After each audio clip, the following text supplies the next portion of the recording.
Dear students, আজিৰ ভিডিঅ'খনত আমি 7ৰ আমাৰ সায়েন্সৰ ঠিক আছে লেসন নাম্বাৰ 8 চাম যাৰ নামটো আছে ৱেইন ষ্টৰ্ম সাইক্লোনছ ওকে মানে বায়ু আছে নহয় বায়ু তাৰে ওপৰত আমাৰ আজি কোৱেশ্চন আছে থাকিব ঠিক আছে আজিৰ ভিডিঅ'খনত ইয়াতে চাওকচোন কেইটামান কোৱেশ্চন দিয়া আছে ইয়াতে দেখাই দিছো ঠিক আছে টোটাল আমাৰ 9টা কোৱেশ্চন আছে আজিৰ ভিডিঅ'খনত আমি এই 9টা কোৱেশ্চন ডিসকাস কৰিম ইয়াৰ আনসাৰস বিলাক ঠিক আছে But before starting the class, welcome to my YouTube channel Exam Jyoti.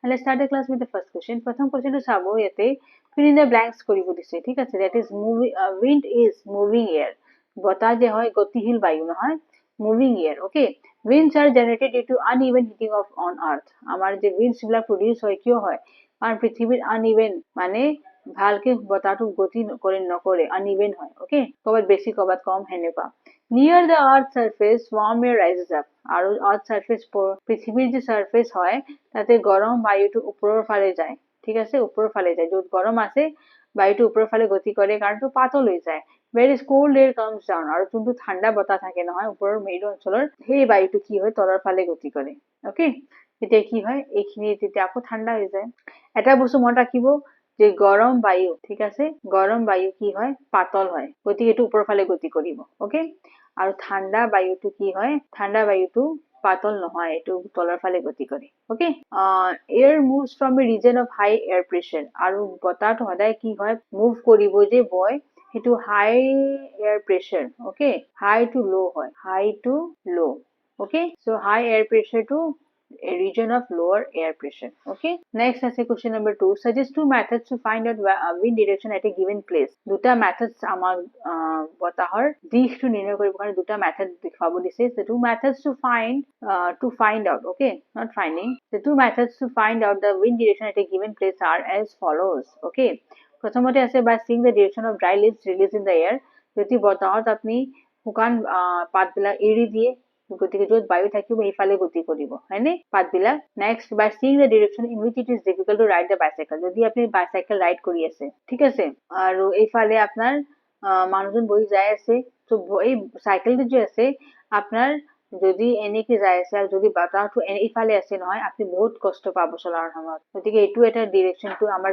দেখুৱাই দিয়ে ঠিক আছে now let's see question number 3 okay state two experiences that made you think that air is pressure air বায়ু যে প্রেসার থাকে নহয় বায়ু চাপ দিয়ে সেইটো বস্তু দেখাবৰ কাৰণে দুটা এক্সপেৰিয়েন্স উদাহৰণ দিব দিছে so first চাবচোন when we feel the air in the balloon যেতিয়া balloonত আমি যেতিয়া বতাহটো ফুমাই দিও it becomes tight হৈ যায় and if we try to feel more air the balloon will burst যেতিয়া তাতে আৰু বেছি যদি বতাহ ফুমাই দিও সেই balloonটো কি হৈ যায় ফুটি যায় which proves that air exerts pressure সেইটো দি দেখাব পাৰি যে কি বায়ু চাপ দিয়ে হয়নে Second number to চাবচোন wind causes curtains doors and windows to move with the direction of the wind এতিয়া বতাহৰ কাৰণে কি হয় পৰ্দা curtain means what পৰ্দা বিলাক হয়নে পৰ্দা বিলাক door মানে gate নহয় দৰজা windows means খিৰকি so এইবিলাক কি হয় আপনাৰ উইন্ডোৰ মানে বতাহৰ দিশৰ ফালে কি হয় গতি কৰে হা গতি এটো দেখুৱায় যে কি air exerts pressure okay next 4 number to চাবচোন you want to buy a house আপনি এটা ঘৰ কিনিব বিচাৰিছে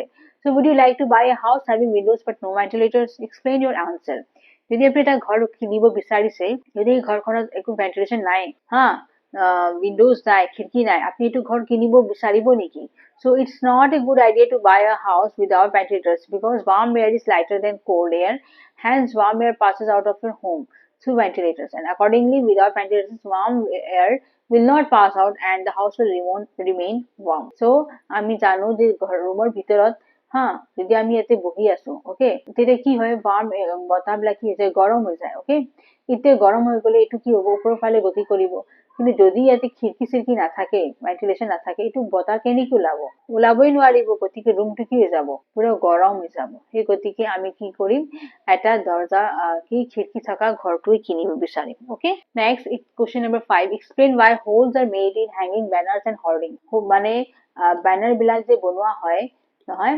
suppose এটা exam যদি এটো মই ব্যানাৰ বনাইছো ঠিক আছে সেই ব্যানাৰত মই কি কৰিম এটা ফুটা কৰি দিম কিয় নহলে কি হ'ব যদি চিৰালে দি লটকি আছে বস্তুটো বতাহত ইয়াতে তো বতাহ আহিব বায়ু আহিব ঠিক আছে এই বায়ুটো কি কৰিব ইয়াক ব্যানাৰটো উৰাই লৈ যাব যদি মই ফুটা কৰি নিদিও উৰাই লৈ যাব যদি ইয়াতে ফুটা দি দিও বায়ুটো কি কৰিব এই বায়ু ফুটা দি ওলাই যাব এনেকে কি হ'ব ইয়াৰ এই ব্যানাৰৰ ওপৰত অলপ প্ৰেছাৰটো কম পৰিব বুজি পাইছেনে? Okay, so' holes in the banners and hoardings help air to pass through them. এই বেনাৰ্ছ বিলাকত হোল বিলাক ফুটাবিলাকে কি কৰে, বায়ুটো অহা যোৱাত সহায় কৰে। Hence banners can withstand the pressure of air and remains intact. Okay, সেইকাৰণে বেনাৰ বিলাকত কি কৰা হয়, ফুটাবিলাক দিয়া হয়, ঠিক আছে, যাতে এয়াৰ প্ৰেছাৰ কমকে পৰিব। হা, question number 6, how will you help your neighbours in case of a cyclone approaches your village. যদি আপোনাৰ ঘৰৰ বা গাঁওখনত চাইক্লোন আহিছে, চক্ৰবাতী, আপনি কেনেকে সিহঁতক সহায় কৰিব? We can help our neighbors in case of a cyclone approaches by any of the following measures. আমি কেনেকে হেল্প কৰিম? By helping them shift to a safer place, সিহঁতক ভাল এটা জাগালৈ শিফট কৰি দিম, হা, ভাল ঠাইলৈ। By helping them to shift their animals, necessary households and vehicles to a safer place. জন্তুবিলাক যিমান আছে, ঠিক আছে, ঘৰৰ যিমান দৰকাৰী বস্তু আছে, গাড়ী চাড়ী, এইটো ভাল ঠাইলৈ শিফট কৰি দিম, ঠিক আছে, পঠাই দিম। By calling emergency services such as fire stations, police, medical centers. আৰু লগালগ আমি কি কৰিম, emergency service মাতিম, কল কৰি যেনেকে ফায়াৰ ষ্টেচন, জুই লাগিব পাৰে, পুলিচ, মেডিকেল যিমান হেল্প আছে সবকে মাতি ল'ম, যাতে কিবা হ'লে সিহঁতে চাই দিব, ঠিক আছে। Question number 7, what planning is required in advance to deal with the situation created by cyclone? চাইক্লোনৰ সময়ত আমি কি মানে প্লানিং কৰি আৰু আগৰ পৰা প্লানিং ৰাখিব লাগে, হা। So we should not ignore the warnings issued by meteorological department through TV, radio or newspapers. যদি কিবা warning আহিছে টিভি, ৰেডিঅ'ত বা নিউজ পেপাৰত যে এনেকুৱা এটা হ'ব পাৰে আপোনালোকৰ জাগাত, তে আমি এইটো বস্তু ইগনোৰ কৰিব নালাগে। Ignore means avoid, okay, avoid মানে আমি কেতিয়াও বস্তুটো নজৰআন্দাজ কৰিব নালাগে যে হ'ব এনেকুৱা টাইপ, অকে, আমি ভালকে চাব লাগে, সতৰ্ক হৈ থাকিব লাগে। We should make necessary arrangement to shift the essential household goods, domestic animals, vehicles to safer places. আৰু আমি যিমান জন্তুবিলাক আছে, গাড়ী চাড়ী আছে, দৰকাৰী বস্তুবিলাক আছে, ভাল জেগালৈ থৈ দিব লাগে, পঠাই দিব লাগে। Avoid driving on roads through standing water as floods may have damaged the roads. আৰু যিমান পাৰে গাড়ী চাড়ী চলোৱাটো মানে এভইড কৰিব লাগে, ঠিক আছে, ড্ৰাইভিং কৰাটো ৰাস্তাত বন্ধ কৰিব লাগে, কাৰণ ফ্লাড মানে বানপানী আহিলে এইটো ৰাস্তা নষ্ট কৰি দিব, হা, এক্সিডেণ্টো হ'ব পাৰে, ঠিক আছে। Phone numbers of all emergency services like police, fire brigade, medical center should be handy. আৰু লগালগ কি কৰিব লাগে, ফোন নম্বৰ লগত ৰাখিব লাগে এমাৰ্জেঞ্চি চাৰ্ভিচৰ, যেনেকে পুলিচৰ, ফায়াৰ ব্ৰিগেড, জুইৰ নহয়, মেডিকেল চাৰ্ভিচ, এইবিলাকৰ ফোন নম্বৰ লগালগ ৰাখিব লাগে আৰু কল কৰিব লাগে, ঠিক আছে। Always store drinking water for emergency, আৰু এমাৰ্জেঞ্চিৰ কাৰণে পানী খোৱাটো ধুনীয়াকে ষ্ট'ৰ কৰি জমাকৈ ৰাখিব লাগে।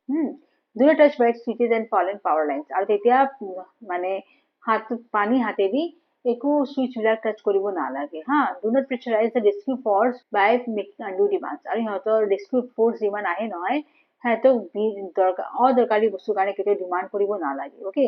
Cooperate and help neighbors and friends. আৰু লগতে আপুনি কোঅপাৰেট কৰিব লাগে নিজৰ নেইবাৰ্ছ, আপোনাৰ লগত যে মানুহকেইটা আছে ঘৰৰ, নেক্সট আপোনাৰ ফ্ৰেণ্ডছ বিলাক, চবৰ লগত কি কৰিব লাগে, কোঅপাৰেট কৰিব লাগে, ঠিক আছে। কুৱেশ্যন নম্বৰ 8 চাবচোন, which of the following places is unlikely to be affected by cyclone? ইয়াৰ পৰা কোনটো জাগা আপোনাৰ চাইক্লোনৰ পৰা মেক্সিমাম মানে কি হয়, এফেক্ট নহয়, okay. which of the following is unlikely to be affected, মানে সোনকালে এফেক্ট কৰিব নোৱাৰি, so এইটো হ'ব অমৃতসৰ, ঠিক আছে, থাৰ্ড নম্বৰ অপশ্যন। কাৰণ অমৃতসৰটো কি হয়, এইটো সাগৰৰ পৰা বহুত দূৰত আছে, it is far away from the sea, while the remaining three are coastal areas and that are more likely to be hit by cyclone. আৰু চেন্নাই যে আছে তাৰ ওচৰত সাগৰ আছে, বেংগলোৰ, পুৰী নহয়, এইবিলাকৰ ওচৰত কিন্তু কি আছে, সাগৰ আছে, কিন্তু অমৃতসৰ যে আছে আপোনাৰ পাঞ্জাব, তাই মাজত পৰি যায়, গতিকে তাতে আপোনাৰ সাগৰ চাগৰ জাগা নাই, গতিকে ইয়াতে সোনকালে চাইক্লোন মানে কি হ'ব নোৱাৰে, okay. Next question number 9, which of the following statement is correct? কোনটো শুদ্ধ হয়? So option number 1 will be right. The winds, okay, ইয়াতে the answer is দিব নালাগে, okay, just option number 1 to দিব, that in winter the winds flow from land to ocean. ঠাণ্ডাৰ দিনত কি হয়, বতাহটো ক'ৰ পৰা যায়, ল্যান্ডৰ পৰা ওশ্যান, মানে কি য'ত আপোনাৰ মাটি আছে নহয়, তাৰে পৰা বায়ুটো ক'ত যায়, সাগৰৰ ফালে যায়, ঠিক আছে। আৰু এইটো মোৰ ভিডিঅ'ৰ লাষ্ট কুৱেশ্যন আছিল, ইয়াতে ভিডিঅ'টো মই সমাপ্ত কৰিলো। যদি ভিডিঅ'টো ভাল পাইছে আপোনালোকে লাইক বাটন প্ৰেছ কৰিব, ঠিক আছে। আপোনালোকে বহুতজনে লাইক বাটন প্ৰেছে নকৰে, আপোনালোকে প্লিজ প্ৰেছ কৰিব, তেতিয়াই মই গম পাম that of course you have liked my videos, ঠিক আছে। আৰু যদি সাবস্ক্ৰাইব কৰা নাই এক্সাম যদি চেনেলটো সাবস্ক্ৰাইব কৰিব, যদি শ্বেয়াৰ কৰা নাই শ্বেয়াৰ কৰিব ভিডিঅ'জ কেইটা মোৰ ফেচবুকত, অকে। আৰু এটা কথা ক'ব বিচাৰিছো যে আপোনালোকে মোৰ এভৰি সাবজেক্টৰ ভিডিঅ'জ বিলাক পাব, every subject lesson wise, each and every লেসনৰ মই কুৱেশ্যন আনসাৰ প্ৰভাইড কৰিছো, এভৰি সাবজেক্টৰ। তাৰ কাৰণে এক্সাম যদি যাব, ঠিক আছে, এক্সাম যদি গৈ পেলাই লগালগ তাতে কি কৰিব, আপোনালোকে প্লেলিষ্টত যাব, ক'ত যাব, প্লেলিষ্ট, অকে। ইয়াৰ পিছত প্লেলিষ্টত যাব নহয়, আপোনালোকে সাবজেক্ট ৱাইজ পাই যাব ইয়াতে অপশ্যনছ, যেনেকে মেথছ থাকিব, ঠিক আছে, ইংলিছ থাকিব, চায়েন্স থাকিব, ছ'চিয়েল থাকিব, তাৰে পিছত এছামিছ থাকিব, হিন্দী থাকিব, এতিয়া আপোনালোকৰ ICT আহিছে নহয়, কম্পিউটাৰ, মানে এভৰি ছাবজেক্ট, হা, চব প্ৰতিটো ছাবজেক্টৰ মই কুৱেশ্যন আনচাৰ প্ৰভাইড কৰিছোঁ। আপোনালোকে তাতে গৈ ধুনীয়াকৈ কুৱেশ্যন আনচাৰ তাৰে পৰা লিখিব পাৰে, ঠিক আছে। আৰু বহুত কেইজন ল'ৰা ছোৱালী নাজানে এক্সাম জ্যোতিৰ বিষয়ে, গতিকে সিহঁতকো আপোনালোকে কি কৰিব, শ্বেয়াৰ কৰি জনাব পাৰে যে ইয়াতে আপোনালোকে ইচ এণ্ড এভৰি কুৱেশ্যন পাই যাব ছাবজেক্টৰ, ঠিক আছে। গতিকে ইমানখিনি আপোনালোকে ছাপোৰ্ট কৰক, ঠিক আছে। আৰু বেছি একো নকওঁ মই। থেংক ইউ ফৰ ৱাচিং। জয় হিন্দ।